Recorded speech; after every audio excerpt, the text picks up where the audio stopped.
Hizo ecocardio pediátrico y fetal, es egresado del Hospital Sick Kids de Toronto y actualmente está en el Departamento de Cardiología del Muguerza Alta Especialidad y del Hospital Infantil de Materno Infantil de Monterrey. Muchas gracias, Yolanda. Muchas gracias al comité por la invitación. Siempre es bueno ver caras conocidas y principalmente un tema tan importante, yo creo que en la terapia intensiva y tan variado, que es el uso del ultrasonido cardíaco en terapia intensiva. Generalmente estamos acostumbrados a que hay dos principalmente indicaciones, una terapia intensiva no cardiovascular, que es, bueno, ¿sabes qué? Mídeme el FEBI de un paciente o mídeme, ver si no tiene una endocarditis, ¿verdad? El estudio del eco va mucho más allá y principalmente vamos a dividirlo en tres puntos principales, con lo que debemos ver a ver si no hay una anomalía mecánica en nuestro paciente, hemodinámica y si no hay un proceso estructural cardíaco. ¿A qué me refiero con estructural cardíaco? Son pocos los pacientes que llegan a terapia intensiva no diagnosticados, pero sí aquellos postquirúrgicos, sobre todo para ver si no hay una anomalía estructural, sobre todo un defecto residual que nos obligue a tener que llevar al paciente de nuevo a quirófano. Y eso es una gran responsabilidad y es una gran pauta que tengo que hacer ahí en este punto, sobre todo porque se requiere gente adiestrada, ya sea intensivistas o ya sea cardiólogos pediatras, pero adiestrados en poder ver ese tipo de anomalías, porque es una responsabilidad muy importante decidir si el paciente va o no va de nuevo a quirófano o cómo está la función ventricular. Y nos va a proporcionar una información muy valiosa sobre cómo va nuestro manejo con nuestro paciente. Entonces, el eco es un instrumento de mucha utilidad. ¿Qué vamos a medir principalmente o qué son las indicaciones para el eco en la terapia intensiva? Lo que hemos platicado, ver si no está inestable nuestro paciente hemodinámicamente, ver la función ventricular. Función ventricular no es FEBI. La FEBI mide dos porciones del ventrículo izquierdo, la porción basal, septal y de la pared posterior.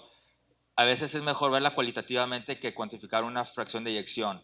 Aquí tenemos que, en verdad, tomar en cuenta todos los parámetros que tenemos disponibles con el eco, que puede ser el Doppler tisular, puede ser otro tipo de medidas para valoración hemodinámica o el strain rate si está disponible. La hipovolemia, taponada de cardíaco, tromboembolismo pulmonar, disfunción valvular severa, cortocircuitos intracardíacos, que también son pacientes que tenemos en la terapia intensiva, que no tienen una cardiopatía estructural, pero están desaturados. Endocarditis infecciosa, en el manejo del paro cardiorrespiratorio también el eco nos va a dar mucha utilidad. Posicionar marcapasos, hipoxemia inexplicada, endocarditis, complicaciones postquirúrgicas y de 2-3 años a la fecha lo que es el ECMO. Hemos tenido que ir aprendiendo con la marcha, sobre todo en cuanto a la colocación de cánulas guiadas por el ECMO, ver cómo va la función ventricular en nuestros pacientes y es una gran herramienta para darle un seguimiento. ¿Qué ventajas tiene? Todo tiene sus ventajas y desventajas. Ventajas, que es un estudio que podemos hacer al lado de la cama del paciente. Es seguro, reproducible y relativamente es económico. Se pueden realizar procedimientos seriados para determinar la respuesta y la eficacia del manejo. Y es ideal para evaluación de la dinámica del miocardio. Y las desventajas. Primero les quiero poner esta imagen, antes de hablar de desventajas. Podrán ver que esto es un cuarto de terapia intensiva, donde puede estar el paciente, vemos el pacientito ahí hasta el fondo de la cama, vemos que está con diálisis, vemos que está con infusiones, se ve que está el aparato del ECMO, y hasta el fondo, ya en la lucecita roja, vemos el eco. Entonces, si fijan ustedes, no es fácil poderse meter a la terapia intensiva, hacer un estudio ecocardiográfico porque no hay espacio. Entonces lo ideal aquí es tratar de utilizar las dos manos. Yo sé que siempre vamos a tener preferencia por una, pero siempre lo ideal es entrenar las dos manos para ser bidiestros para poder hacer el estudio del eco. Entre las ventajas, bueno, que el paciente en ocasiones no está sedado, está con dolor, está muy ansioso. Son difíciles las ventanas ecográficas en un paciente postquirúrgico, principalmente las primeras 72 horas. Entonces a veces es todo un reto. No es fácil cambiar de posición a nuestro paciente. En ocasiones preferimos el decúbito lateral izquierdo para hacer ciertas imágenes. hay una cantidad numerosa de tubos, de catéteres, cables que ocupan la mayor parte del tórax. Entonces, aparte que tenemos poco espacio físico, tenemos poco espacio a nivel de tórax. Y es importante no hacer una compresión excesiva, sobre todo si el paciente tiene el tórax abierto. Bueno, ¿qué retos? El reto principal es la adquisición de imágenes. Poder tomar unas imágenes que en verdad nos van a dar una pauta en cuanto a la función ventricular y interpretar esos cambios que estamos viendo, tanto fisiológicos como hemodinámicos en nuestro paciente. No solamente es hacer el eco, es entender qué le está pasando al paciente para poder hacer el eco. El eco tiene una indicación, no llegamos para ver qué encontramos. Entonces, tenemos que ver en esa situación qué es lo que están buscando, qué es lo que quieren, qué es lo que podemos ofrecer nosotros, qué es lo que también estamos pensando y así hacer una conjetura de todo esto. En ocasiones las imágenes son muy difíciles que tenemos que usar medios contrastados para poder ver de una forma cualitativa o cuantitativa la función ventricular. Sobre inestabilidad hemodinámica, ese es un parámetro muy importante en cuanto al manejo en terapia intensiva cardiovascular o no cardiovascular, sobre todo con el shock séptico, que sabemos que se ha considerado un estado hiperdinámico caracterizado por un gasto cardíaco normal o alto. Y no obstante, los estudios ecográficos indican que el deterioro de la función ventricular va en aumento en pacientes con sepsis. Entonces es importante hacerle un estudio basal y de seguimiento cuando vemos alguna anomalía en ellos. Aquí tenemos un paciente que, si se fijan ustedes, vemos ventrículo derecho, porción superior izquierda y ventrículo izquierdo en la porción inferior derecha. Gracias. Ok, ese es el ventrículo izquierdo. Normalmente el ventrículo izquierdo nosotros vamos a ver como redondo totalmente, lo que es un corte parasternal corto, y vamos a ver que el ventrículo tiene una forma circular. Pero ¿qué pasa aquí? Aquí puede ser dos situaciones, o hay aumento en la presión pulmonar o hay aumento sobre todo en la sobrecarga de volumen.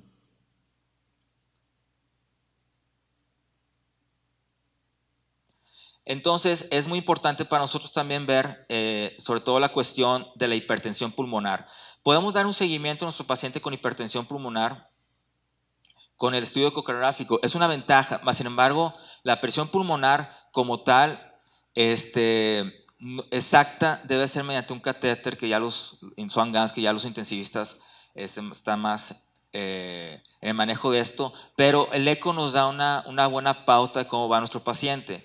Se fijan esta imagen, luego tenemos la imagen parasternal larga, donde vemos que el ventrículo está colapsado totalmente. ¿Por qué? Porque hay aumento de la presión ventricular derecha y eso también nos baja y nos compromete el gasto cardíaco del ventrículo izquierdo. Posteriormente, ya con el manejo posterior ya sea con óxido nítrico, antihipertensivos pulmonares, veamos cómo este ventrículo ya toma una forma normal, que es muy distinta a la que teníamos previamente.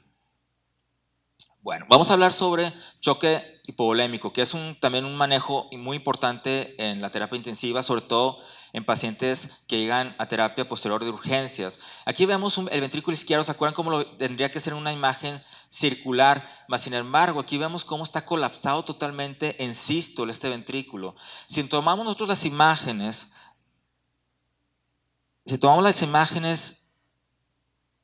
principalmente aquí de la vena cava inferior, podemos ver que está colapsado también la vena cava inferior. ¿Qué pasa ahí? Podemos pensar que está el paciente con choque hipovolémico, sobre todo viendo esta contractilidad. Acuérdense que la FEBI, si tenemos una FEBI arriba del 85%, una FEBI normal es arriba de 50-55%, si tenemos una FEBI arriba del 85% no quiere decir que está mejor, simplemente que está en estado hipercontráctil y puede ser por un estado hipovolémico. Ahora, vemos aquí una imagen apical y ¿qué nos llama la atención principalmente? Un derrame pericárdico muy importante, global, severo, pero si se fijan ustedes el atrio derecho y el ventrículo derecho existe colapso. Esto quiere decir que nos está dando repercusión hemodinámica. Vamos a estudiar lo que es la imagen subcostal y vamos a ver lo que es la vena cava inferior. Con la respiración no vemos cambios. Se fijan en cuanto a los diámetros, que tiene que haber un colapso arriba del 50% para poder decir que la presión está de forma normal. Esto nos habla de un proceso restrictivo del ventrículo derecho por este derrame pericárdico. Vemos que tenemos una imagen parasternal corta, una imagen parasternal larga, y cómo el derrame está totalmente rodeando el corazón. No hay forma de apagar la luz, porque son imágenes ecográficas, yo creo que se ven mejor sin luz. Sí, muchas gracias. Ahora, vean esta imagen del mismo paciente y le hice un acercamiento a lo que es el atrio derecho y vemos cómo se está colapsando un diástole totalmente hacia la cavidad. Esto nos habla de un compromiso hemodinámico. Esto significa o le haces una pericardiocentesis de urgencia o una ventana pericárdica, dependiendo cuál sea la etiología también en estos casos. Otro punto importante es el tromboembolismo pulmonar. Aquí tenemos un parasternal largo donde vemos que la función ventricular izquierda está comprometida. Hacemos un corte parasternal largo, pero viendo lo que es la válvula tricúspide y vemos cómo tenemos aquí una insuficiencia tricuspidia importante, severa, y esto nos da datos de hipertensión pulmonar. En un paciente que ya estamos pensando en lo que es tromboembolismo pulmonar porque tiene algún factor de riesgo, bueno, vemos cómo hay cierta desviación del septum hacia la derecha, que lo vamos a ver mejor en este corte, que es el apical de 4 cámaras. Entonces, este es el signo de McCollum, donde vemos cómo el ventrículo, el septum, en la porción basal apical, tiene un movimiento paradójico en cuanto al movimiento del ventrículo derecho. Y esto es un signo ecocardiográfico de una tromboembolismo pulmonar. Ventricular. Yo les comentaba que la función ventricular no solamente es la fracción de eyección. Aquí tenemos a la izquierda un paciente con un estudio dentro de límites normales y a la derecha veíamos a un paciente que tiene una miocardiopatía dilatada. Yo lo que les quiero mostrar son las diferencias entre uno y otro estudio, donde el estudio de la función ventricular aquí nos va a dar una pauta sobre todo para el manejo y para el seguimiento. Se fijan, simplemente cualitativamente el ventrículo izquierdo está más dilatado que en la imagen de la izquierda y se ve una función global disminuida. Le tomamos una velocidad de propagación y la velocidad de propagación del ventrículo izquierdo está totalmente disminuida. Eso nos habla que hay un proceso restrictivo también en lo que es el ventrículo izquierdo. Vamos a ver una imagen parasternal corta donde vemos un ventrículo izquierdo que se contrae de una forma homogénea, básicamente en la parte basal media, y vemos cómo esta parte de nuestro paciente de la derecha, de la miocardiopatía dilatada, cómo vemos una disfunción disminuida. Es importante medir aquí lo que es las cavidades, y vemos que en esta parte sí vemos que tiene un Z-score más de 3 en cuanto a la medición de diámetro diastólico del ventrículo derecho. Tomando en cuenta, si se fijan ustedes en lo que son es muy importante por eso poder determinar la función ventricular. Si vemos del lado izquierdo, que son los parámetros normales, no hay mucha diferencia si lo vemos del lado derecho. Mas, sin embargo, ya cuando tomamos las mediciones, sí vemos que hay una diferencia. Aquí vemos una onda EA normal y aquí vemos un patrón de disfunción diastólica grado 2 de relajación. Vemos las venas pulmonares que la onda diastólica está elevada. Esto es normal en niños y vemos cómo la onda sistólica está elevada y esto nos habla también de un patrón de falta de relajación, igual lo que hemos platicado de la velocidad de propagación.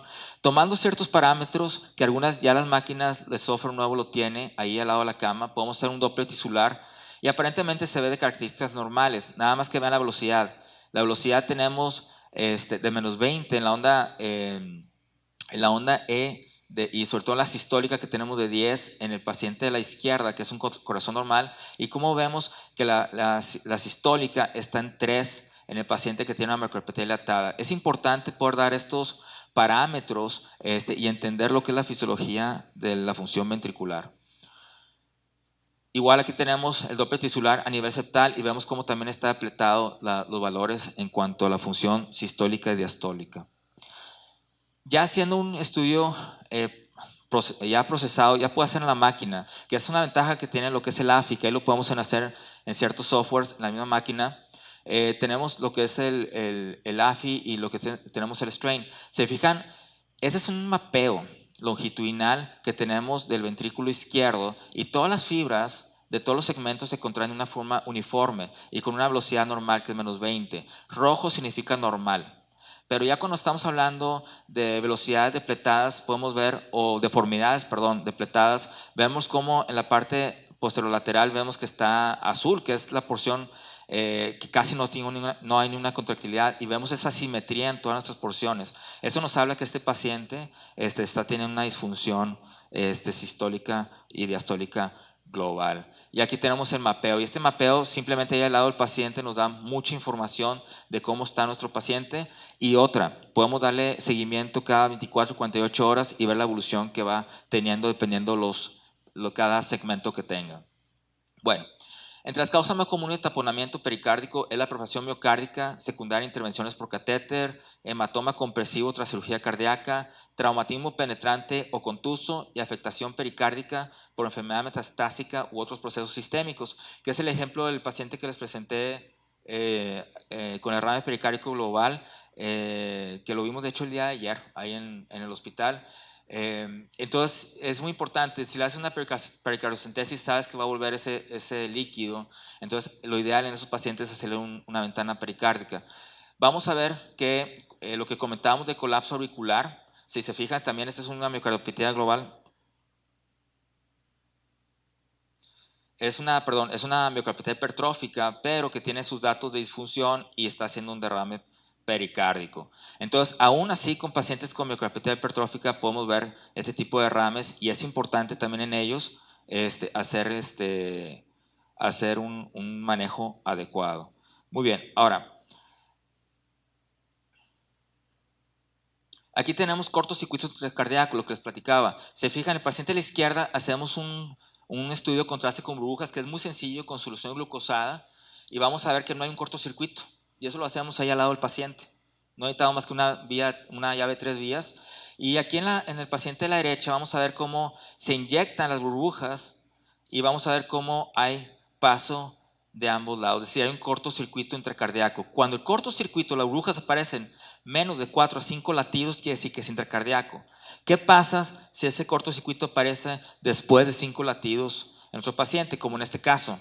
Estamos hablando que es un paciente que no tiene una anomalía estructural, pero es un paciente que está cianótico y este paciente tiene malformaciones arteriovenosas, donde se está cruzando lo que es el alveolo capilar, entonces llega directamente al atrio izquierdo, entonces vemos después de 5 latidos cómo empieza a pintarse. Entonces, eso nos resuelve por qué el paciente está saturado.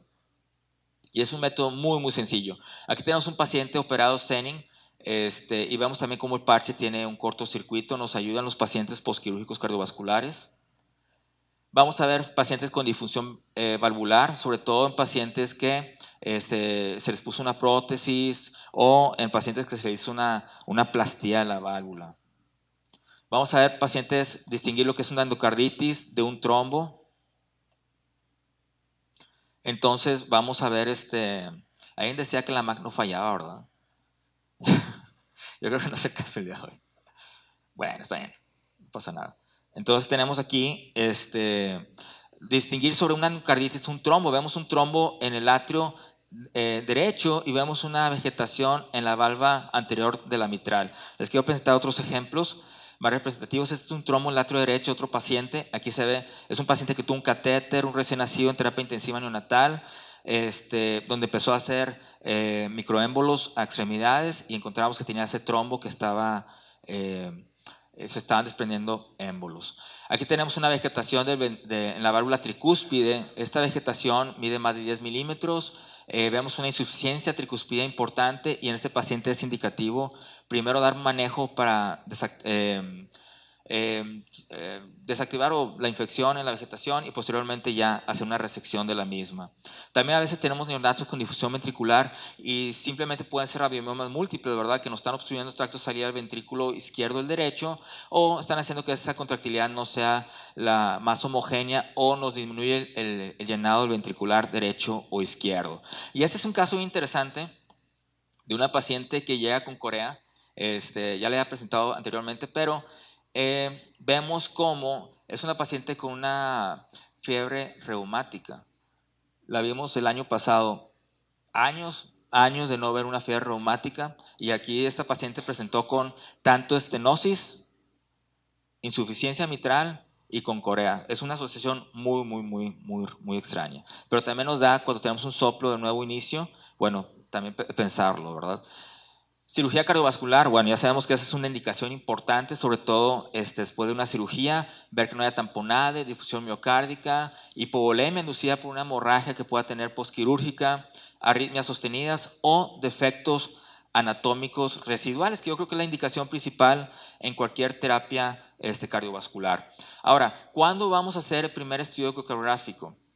Lo ideal es hacerlo en quirófano. Cuando tenemos un paciente que se lleva a cirugía cardiovascular, lo ideal es tener un estudio basal, ya sea transesofágico o epipericárdico. ¿Para qué? Para poder ver cómo va nuestra función, si no hay una lesión residual, y ahí mismo, antes de que se haga bomba el paciente, poder intervenir y no esperarnos posteriormente 24, 48 horas que las condiciones del paciente ya van a la baja, tratar de meterlo otra vez a una cirugía. Bueno, lo que les platicaba del estudio transepicárdico, si el catete, si nuestra sonda no es lo suficientemente pequeña, bueno, podemos hacerlo con una sonda con la frecuencia más alta que tengamos disponibles. Ese es un paciente que se le hizo una fístula sistémico pulmonar, y es también un caso muy interesante. Vemos cómo es un seroma. Son casos muy raros, ¿verdad? Pero seromas que sobre todo aparecen por el tipo de material Gore-Tex que se utiliza en esta intervención. Aquí vemos el seroma y la fístula, ¿verdad? Y esa es la vena cava superior, llegando al atrio derecho. Ahora, importantísimo, ok, los intensivistas tal vez no vayan a hacer lo que es un ecocardiograma completo, ¿verdad? Y no se les pide que hagan un ecocardiograma completo. Pero existe lo que es EcoFast. El FAST no es por rápido, es por tener lo que es Focus Abdominal Sonography Trauma. Es más que todo para aquellos pacientes que tienen algún proceso traumático. El intensivista sí tiene que tener ese tipo de habilidades. No sé si alguno lo conozca, ya tenga este curso. Son cursos que se dan, son muy completos. Son 4 posiciones que vamos a observar. Principalmente vamos a tener 4 cuadrantes. Epigástrico me va a servir para ver cómo está la vena cava inferior, ver que no haya datos de hipovolemia, ver que no haya derrame pericárdico. Vamos a hacer lo que es el cuadrante superior derecho, ver sobre todo el saco de Morrison, ver que no tengamos ningún problema en el saco hepatorrenal. Vamos a ver si no hay líquido abdominal libre. También en lo que es esplenorenal, también ver que no tengamos líquido libre, y suprapúbico, sobre todo en el saco de Douglas. Son estudios donde, bueno, no me voy a centrar mucho en esto, pero donde podemos llegar a un diagnóstico presuntivo.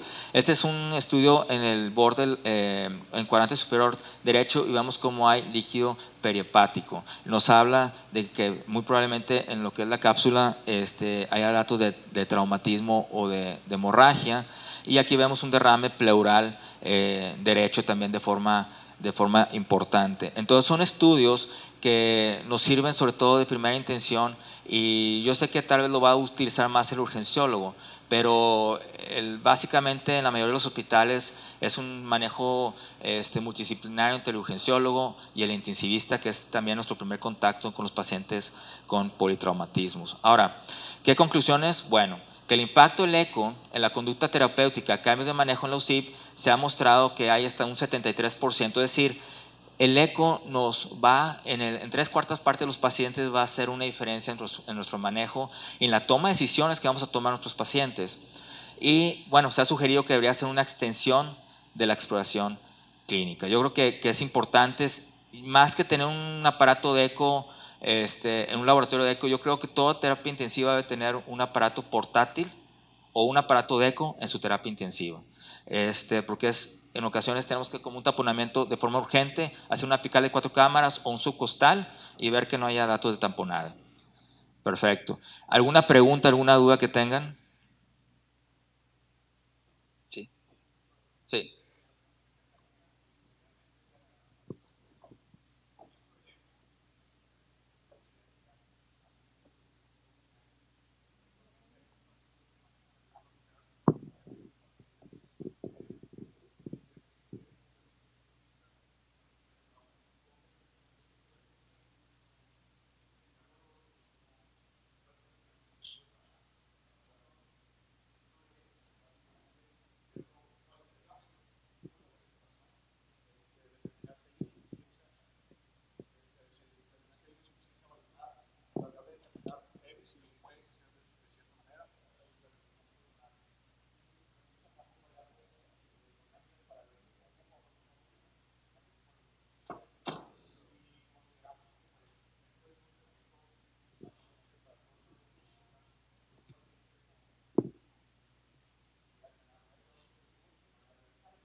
No, exactamente. Y la verdad es de que es bien importante para el personal de urgencias, el personal de intensivos, porque el ECOFAS también se llama uno ampliado. Y el ampliado toma el paracetamol largo, el paracetamol corto y el apical de 4 cámaras. No se le está pidiendo que mida la función longitudinal, y que, no, simplemente ver de forma cualitativa el diámetro. Oye, está simétrico el ventrículo izquierdo con el derecho, vemos que está colapsándose el ventrículo izquierdo, en dato de choque hipovolémico, estamos viendo que hay un derrame pericárdico que nos está causando tamponade. No se pueden esperar que venga el cardiólogo pediatra o el cardiólogo de adultos para que venga y ya pueda tomar la decisión de hacer una pericardiocentesis. Yo sé que ustedes toman otros parámetros ahí hemodinámicos sobre todo, pero es importante que este curso de ECOFAS lo tengan todos los intensivistas, y de hecho debería ser ya parte del programa de intensivos. No sé si lo sea, tal vez a lo mejor estoy, pero si no es, debería hacerlo. Y si es, qué bueno, y tendrían que ampliarlo con las otras imágenes de apical, paracenal, largo y corto. ¿Alguna otra duda que tengan, pregunta? Perfecto. Espero que les haya servido esta plática y muchas gracias por la atención.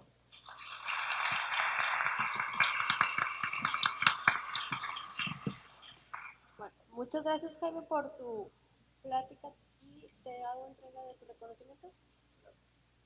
Un pequeño regalito. Y les aviso que va a haber unos cambios en el programa. Ahorita vamos con la plática que sigue, y después de eso seguía el doctor Mario, que está atorado en quirófano. Entonces vamos a poner el taller de ventilación, y posteriormente, ya que alcance a llegar el doctor.